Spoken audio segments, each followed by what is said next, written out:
Hello everybody, this is Mr. Ross, and hopefully you find this video well.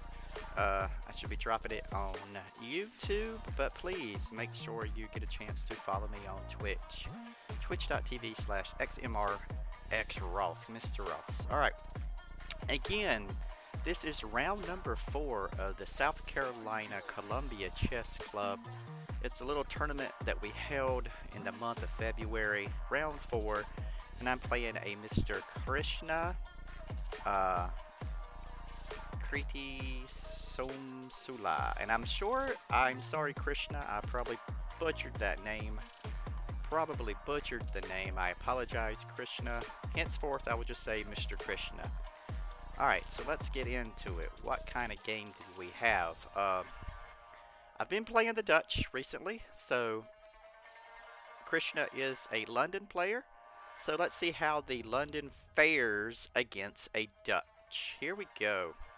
Mr. Krishna is white and Mr. Ross is black.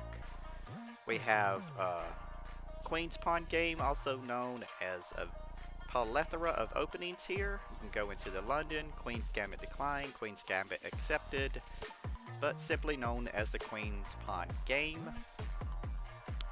Alright, here comes F5. Now, I really like playing the Dutch. I do not recommend the Dutch to anybody. I seriously don't recommend playing this game, this opening, this system, whatever you want to call it. Don't play the Dutch. Don't do it. But Mr. Ross will, because he's just that crazy. Alright. And now we see Bishop F4. Bishop F4 kind of indicates that your opponent wants to play a London. And a London system is met with the Dutch. Pretty recently, you can see that the advantage has gone to white here. And white seems to favor heavily with moves like c5, d6, and knight f6. So, what does Mr. Ross do? Bum bum bum. Knight f6, the worst line that he could possibly play. The Dutch, imagine that. Alright, so continuing on, let's go through. I imagine most people know what a London setup is, and we're going to go to the first deviation. Normally this bishop gets the d3, knight bd2, and then castles, and queen probably comes to c2 in some way, some shape or form. So Mr. Ross here aggressively and immediately attacks, but I mean this really isn't a great move. I mean, you can see ideas of queen coming here and attacking the b2 pawn. Usually that's what happens, but we wanted to play a little bit different. I am used to playing the Dutch, and I'm used to having this here as a major target with the knight coming to e5, and usually I get beat like that. So I just wanted to do something a little different. Just something a little different. I do not recommend it, but they take, and now I put the queen out there to attack that little pawn, which really isn't my intent. I would love to have this knight here on the outpost. And possibly, I don't know, maybe force a trade or something, and then castles. So I'm looking at it as a long game. I'm going to play a very long game, because Mr. Krishna likes to grind out his opponents to wear them down. Yes. Alright. So knight bd2 does happen, and this bishop move is horrible. I basically have decided that I want to throw away this dark square bishop, and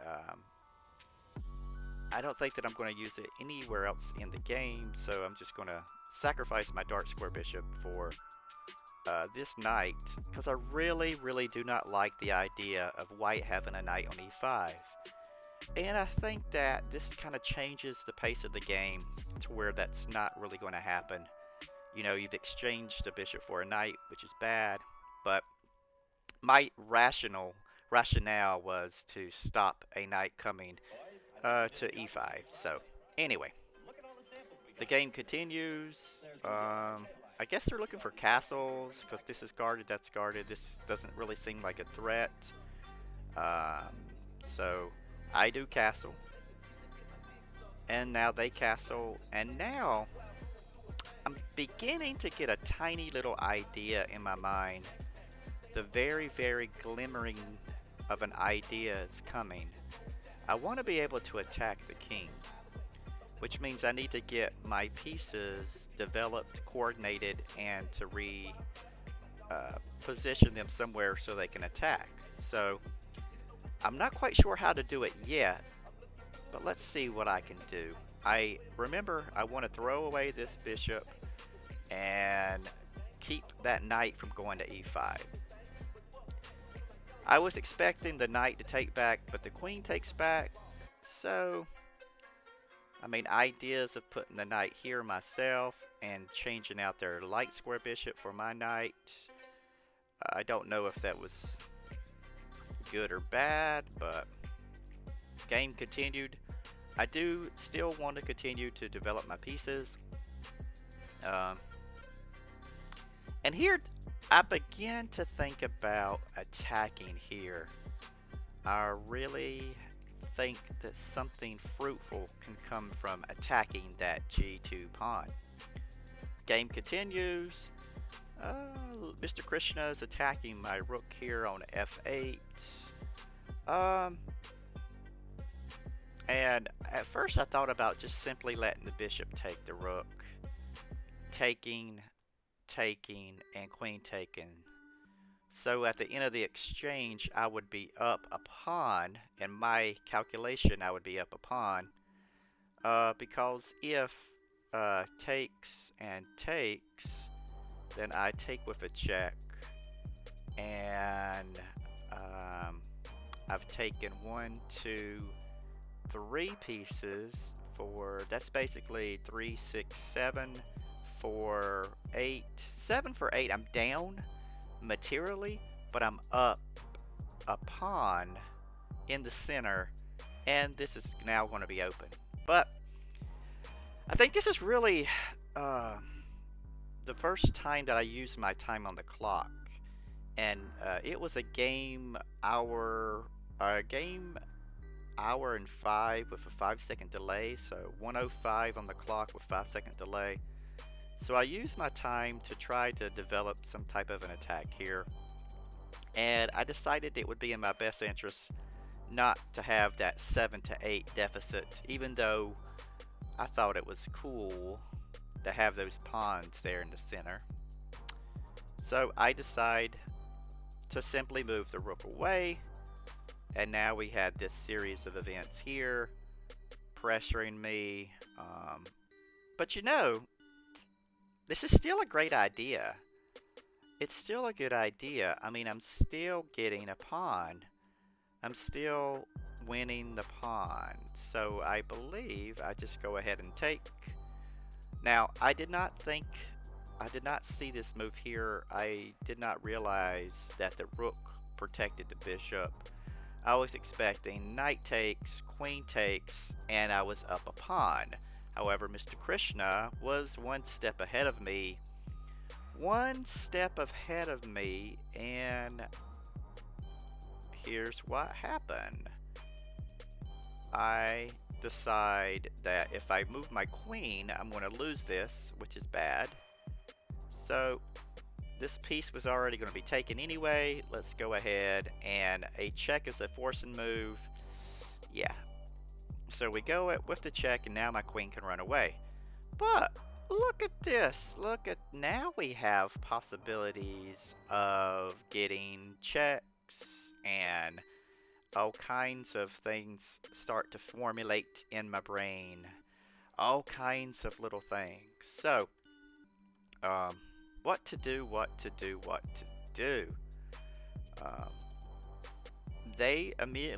Mr. Krishna immediately tries to take the center, as he should, because you know he can fix his pawn structure, exchange right here and right there, and he is the better.